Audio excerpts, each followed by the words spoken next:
Buenas tardes, mi nombre es Saray Elizabeth Segura Verdejo. Soy estudiante en la Universidad CNCI Virtual en la materia de Derecho. Mi matrícula es CTM 074687 y el día de hoy, 3 de septiembre de 2023, les vengo a presentar mi proyecto integrador de la materia de Derecho Procesal Penal. Como primera pregunta tenemos, ¿qué es un amparo? Un amparo es un instrumento diseñado para proteger a los ciudadanos de las acciones de las autoridades que violan sus derechos fundamentales. Segunda pregunta. ¿Cuáles son los aspectos más importantes de la reforma constitucional de 2011? La reforma constitucional de 2011 propone una transformación profunda del juicio de amparo, pues se reconoce que este recurso debe establecerse como la misma ley suprema y fundamentarse en la propia Constitución. Siguiente pregunta. ¿Qué son los derechos humanos? Bueno, los derechos humanos son derechos que adquirimos desde nuestro nacimiento, solamente por existir en este mundo, como el derecho a la libertad, a la vida, a la escuela, a una vivienda, a una familia, etc. Siguiente pregunta. ¿Qué son los principios de juicio de amparo? Señala que es la reforma constitucionales y el ingreso de los tratados internacionales. Entraron muchos principios aplicables de los ordenamientos del país, los cuales deben ser considerados para que en todo procedimiento como el de un juicio de amparo dominen estos principios: la jurisprudencia, la doctrina y el derecho internacional de los derechos humanos. La siguiente pregunta dice, ¿a qué está obligado el juez de garantías de amparo y el juez de control? El juez de garantías está obligado a intervenir en ciertas circunstancias, favoreciendo o ayudando al quejoso del acto reclamado.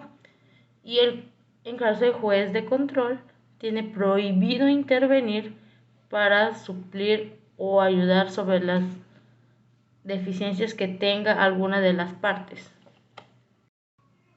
¿Qué es un informe justificado?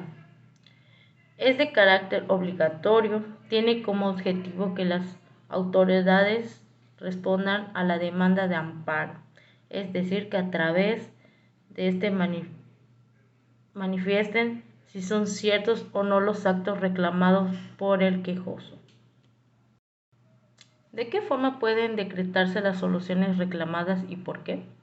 Se pueden declarar de dos maneras, oral y escrita. El oral, las sentencias definitivas que por mandato del artículo 17 del Constitucional deben de ser explicadas en audiencia pública, lo que hace resoluciones orales. En caso de las escritas, controla de manera objetiva los términos de resolución, textualmente hablando, precisamente para intervenir su desconocimiento y hacerlos plenamente comunicables y entendibles.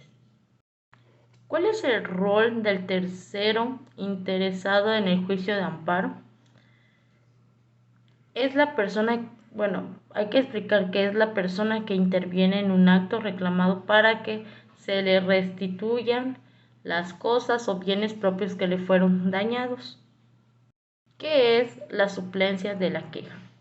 Es un principio de derecho de amparo donde el juez de amparo interviene para subsanar las deficiencias que se reciban en la demanda. ¿Qué son las medidas cautelares?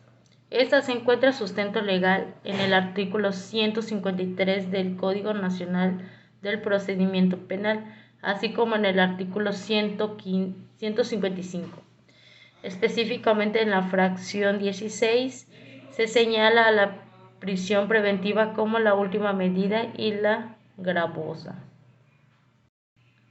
¿En qué artículos de la Constitución Política de los Estados Unidos Mexicanos se regula el cambio de la situación jurídica en los artículos 19 y 20 de la Constitución.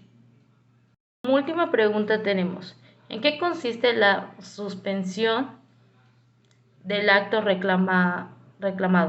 Las autoridades responsables deben tener su actuación durante el tiempo que dure la sustanciación del juicio de amparo, hasta en tanto se resuelva en definitiva sobre la constitucionalidad. Bueno, hasta aquí llega mi proyecto integrador. Muchas gracias por verlo.